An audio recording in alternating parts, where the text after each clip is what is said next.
Friends, class 9th mathematics page आप 168 ऊपर कर ले अपनी बुक का चैप्टर। आज हमने न्यू स्टार्ट करा चैप्टर 9। इससे पहले हमने चैप्टर 8 पूरा कंप्लीट कर दिया। अगर किसी बच्चे को चैप्टर 8 में कोई प्रॉब्लम है तो पता कर सकते हैं। तो आज हमने इसका नया चैप्टर स्टार्ट करा चैप्टर नंबर 9। तो आज इसका लेक्चर 1 हमने पढ़ना है। लेक्चर 1 में हम देखेंगे कि कौन सी कुछ इंपॉर्टेंट डेफिनेशन है इस चैप्टर में, और साथ ही साथ हम जो फार्मूलाज यूज़ हो रहे हैं उसके बारे में भी डिस्कशन करेंगे। सबसे पहले जो आपका पास टॉपिक है 19.1 वो है डिस्टेंस फार्मूला। डिस्टेंस फार्मूला में सबसे पहले आपके पास आ जाता है कोऑर्डिनेट ज्योमेट्री। कोऑर्डिनेट ज्योमेट्री से स्टार्ट करने से पहले आपको पता होना चाहिए कि प्लेन ज्योमेट्री होती क्या है।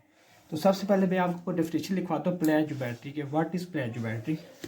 Plane geometry,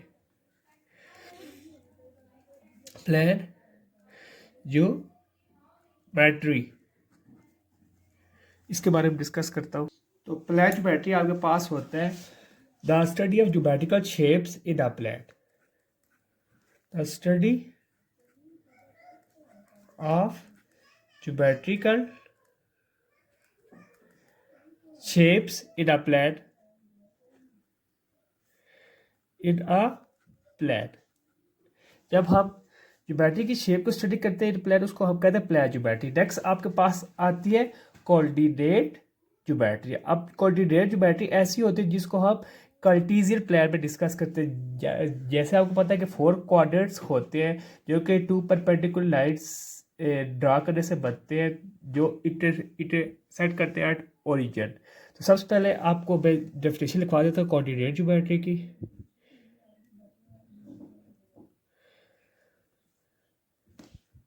geometry,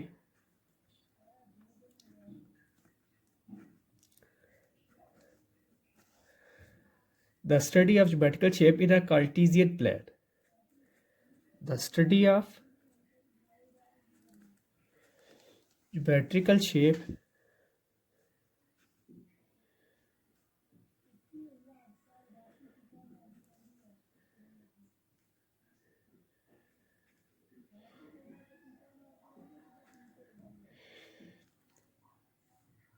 in a Cartesian plane, और आप इसको कोऑर्डिनेट प्लेन भी बोल सकते हैं।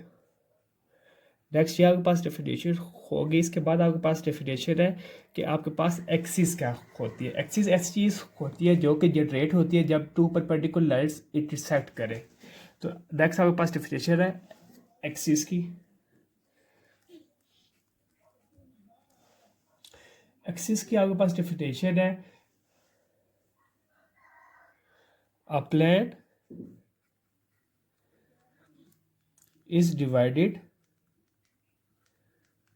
into 4 quadrants by 2 perpendicular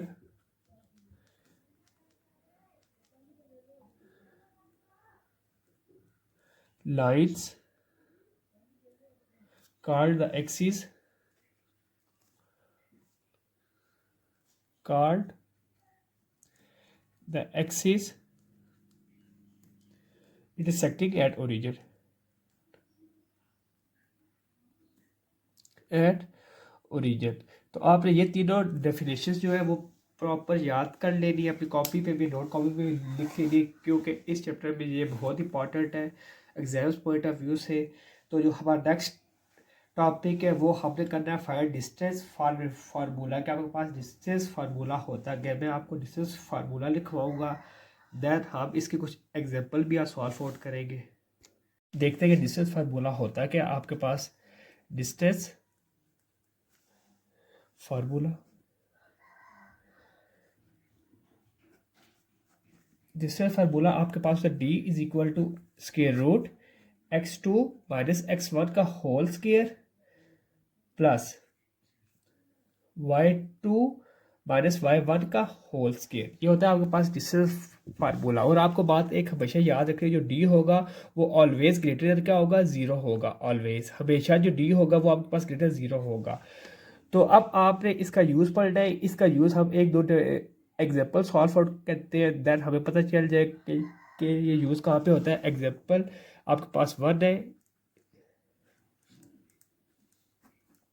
कि use the distance formula, using the distance formula find the distance between the points. हमें डिस्टेंस फार्मूला यूज़ करना है डिस्टेंस फाइंड करने के लिए जो कि पॉइंट्स के दरमियान में,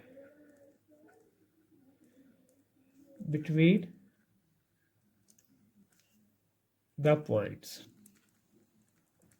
सबसे इसका पार्ट आपके पास 1 दिया हुआ है, पी आपके पास दिया हुआ है 1 और 2 दिया हुआ है, और ये ऑर्डर पेयर दिया हुआ है, और क्यू आपके पास दिया गया है 0 और 3। अब आपको याद रखिए जो फर्स्ट होगा ये आपके पास x1 होगा, सेकंड वाला आपके पास y1 होगा, देन जो सेकंड वाला होगा ये x2 और ये आपके पास क्या होगा y2 होगा। आप ये बात हमेशा माइंड में याद रखिए, जो फर्स्ट 2 ऑर्डर पेयर होंगे वो x1 और y1 होंगे, सेकंड के जो सेकंड 2 ऑर्डर पेयर होंगे वो x2 और y2 होंगे।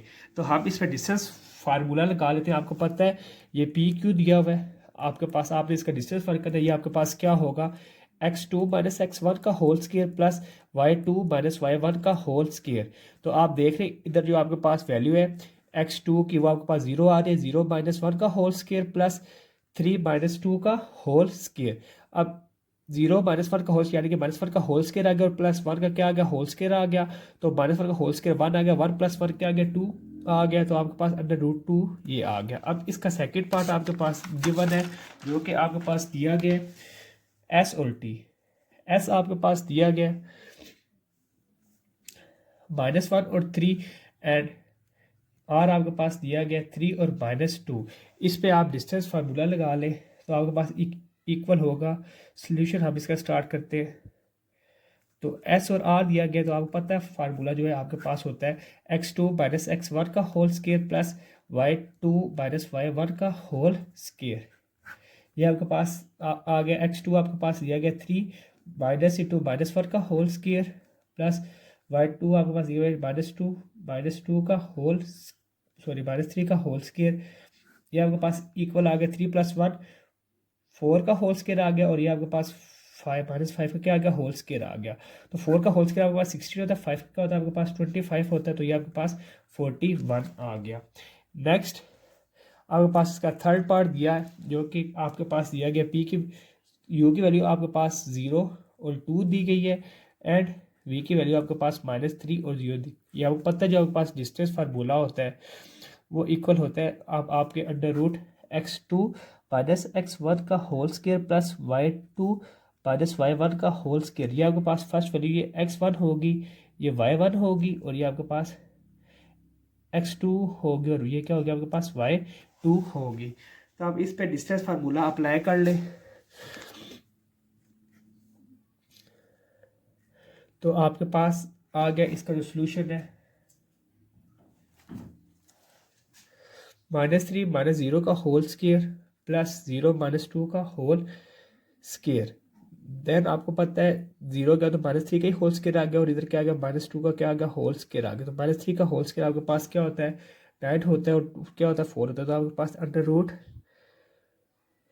13 इसका सोल्यूशन आ गया। जो इसकी एग्जांपल 4 है वो आपकी होमवर्क है, वो आपने घर पे करनी है। हम नेक्स्ट और मूव होंगे एक्सरसाइज नंबर 9.1 की जानिब, जो इसका लेक्चर नंबर 2 होगा। तो आज के लेक्चर हम यहीं पे वाइंड अप करते हैं। अल्लाह हाफिज़।